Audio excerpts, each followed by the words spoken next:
come back and go over it with this if you want to. You don't have to. It just adds a little bit more texture to what you're doing. Oh, and you can see the shape of the tool. There again, I get these in a bag. They're assorted. This was one of them. Comes in a bag. I got them at Michael's, and they work great for what I'm doing.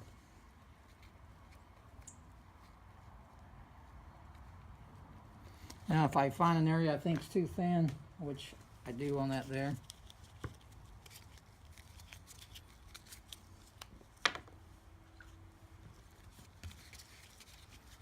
I just add some more epoxy and just blend it in.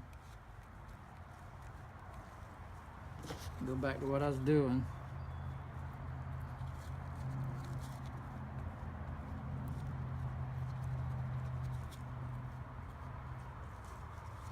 That one there's a little thin there too, so we'll go ahead and add some more there. I don't want the texture on the side of the wings to be as heavily textured as the underside is. And I gotta really watch myself because I have a tendency to throw a lot of texture in there, so I gotta keep reminding myself to back off of that a little bit. Not to get carried away with the texture.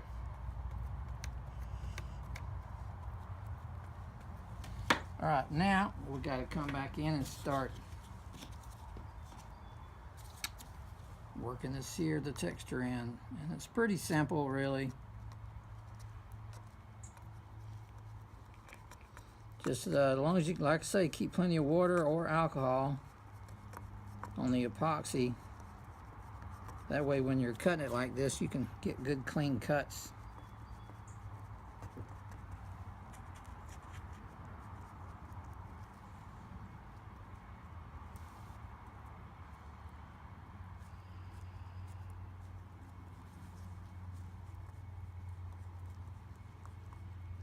And you notice the way I took my second hand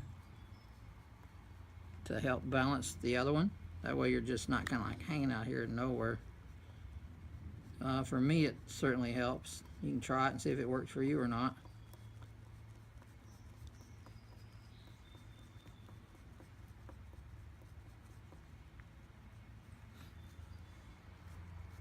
Now, if you notice you want one longer, it's just a matter of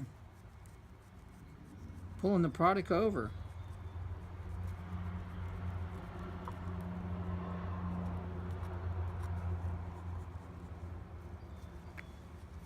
And sometimes you may want to push it back. So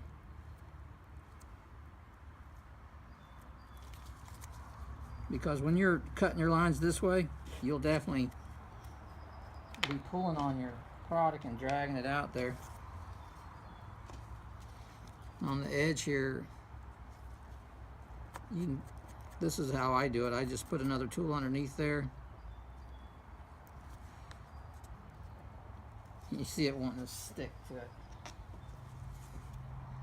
I don't want a really thick edge, so I need to thin that down some.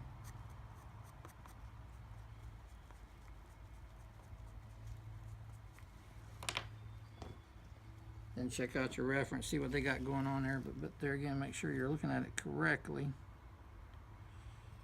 Okay, that's looking pretty good. You can see what I'm looking at here.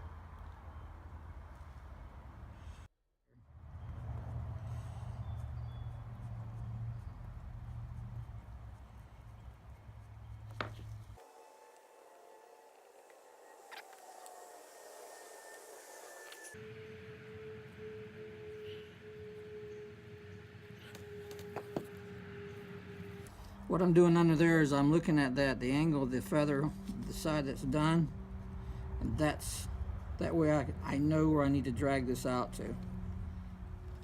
That's what I was doing. This one here, drag it out a little bit more. Now let's here push that under there because I want a little bit of separation here.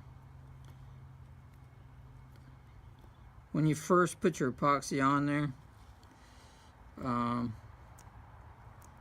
you can create your line, but then you're going to have to come back and create it again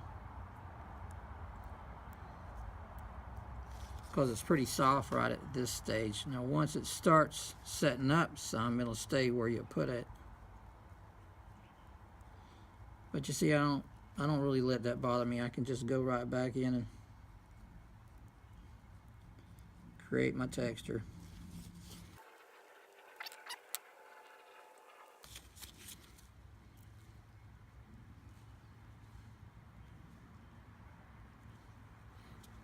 What I did there, I looked at this angle of this next layer that's coming up.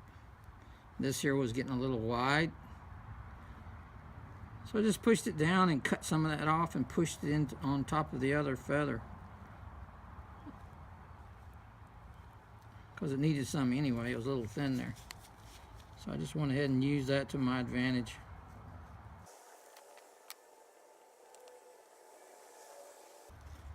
Now I'm feeling metal down there, which I'm not really liking that. If you end up going down to the metal and it's outdoors, there's a good chance you're going to have rust problems, which will wreck your paint job, you know.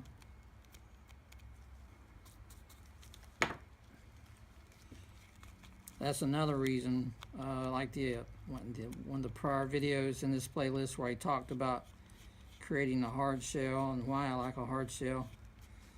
I also like it creating that shell if I don't have to worry about weight to get the metal sealed up. That way I don't have to concern myself later on that I don't have enough epoxy on there so the metal somehow starts rusting because it gets through the primer barrier.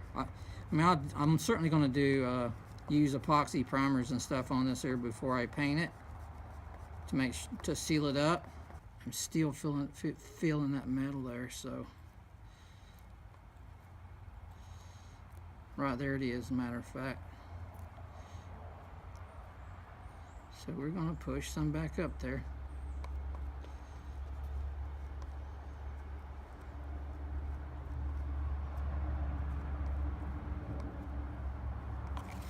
And what I'll do is just draw that over some. It's wanting to get wider on me than what I want. So, push it back in.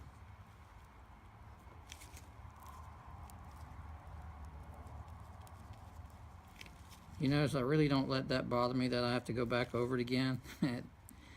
It's not a big deal.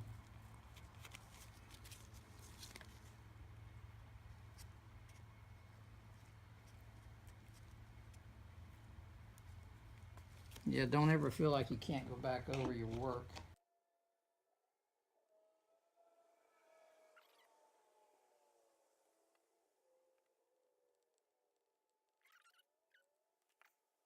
Let's see if I want to cut in some lines in there to kind of break it up a little bit. I mean, I can. It's just a matter of take your tool.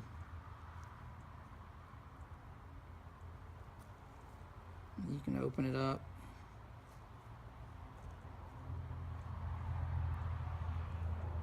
That helps a little bit, just it's where everything doesn't look so, I don't know, boring or mechanical.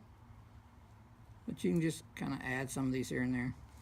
And what I'm doing now, I'm just using water and the brush to knock down or step. I call it knocking down. Some people may call it stepping it down. So when you cut in that really sharp texture, you can do this to just soften it up some. And I'm just going over it really light. If you push down hard, you'll take your texture right out. And now I'll just continue doing this all the way down, and then I'll let that cure, and then I'll come back with my next layer and then my final layer.